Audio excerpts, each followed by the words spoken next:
કોણાર્કનો સૂર્ય મંદિર કયા રાજ્યમાં આવ્યું? ઓડિશા. ઓડિશામાં.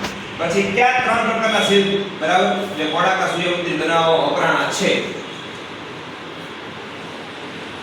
ત્રણ પ્રકારના શિલ્પો જે કોણાર્કનું સૂર્ય મંદિર બનાવવામાં વપરાણા છે એના પ્રકાર કયા છે? ત્રણ પ્રકાર. દિવ્ય, સંસારિક અને સજાવટી. શું? સજાવટ. યાદ રહ્યું? મુસ્લિમ સ્થાપત્ય બરાબર. મુસ્લિમ સ્થાપત્યનું કયું સ્થાપત્ય વિશ્વની 7 અજાયબીમાંનું એક છે? રાજમહેલ. તાજમહેલ કોણે બંધાવ્યું? તાજમહેલ છે એ વાત સાચી, પણ તાજમહેલ બંધાવ્યો કોણે?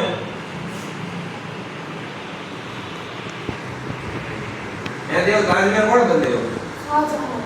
શાહજહાં. શાહજહાં કોની યાદમાં બંધાવ્યો? મુમતાઝ કોણ હતી એની? એક્ઝેક્ટલી. પછી મને એક લોથલનો પરિચય આપો. લોથલ ક્યાં આવ્યું, શું આવ્યું, શું છે શું નહીં? એક વાક્ય આપને ખાલી યાદ. નવ્ય બંદર છે. પછી શું હતું, શું છે એ તો ખબર પડે કે નહીં? ભાઈ તું છે એક સિંધુ સંસ્કૃતિની ખેડતું બંદર, ધમધમતું બંદર હતું. હા, અડધું તું બોલ અડધું હું બોલ પૂરું થઈ જાય નહીં? કઈ પરિક્રમાનું ખૂબ મહત્વ ગુજરાતમાં? લીલી પરિક્રમા. પછી એમ લીલી પરિક્રમા ક્યાં થઈ? ગિરનારની લીલી પરિક્રમા, નર્મદાની પરિક્રમા. અને હજી એક જૈન તીર્થ મોટું 863 મંદિર ત્યાં એવા છે.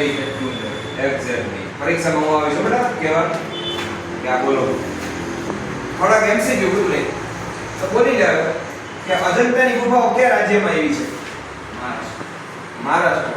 બરાબર. ખજુરાહો મંદિર ક્યાં આવ્યા છે? કયા રાજ્યમાં?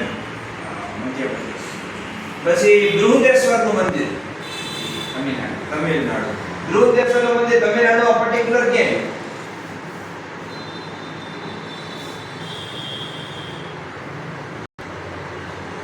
ઓવા હેવું દિલ્હી પાસ જેને 60 કિલોમીટર દૂર થી એવું છે.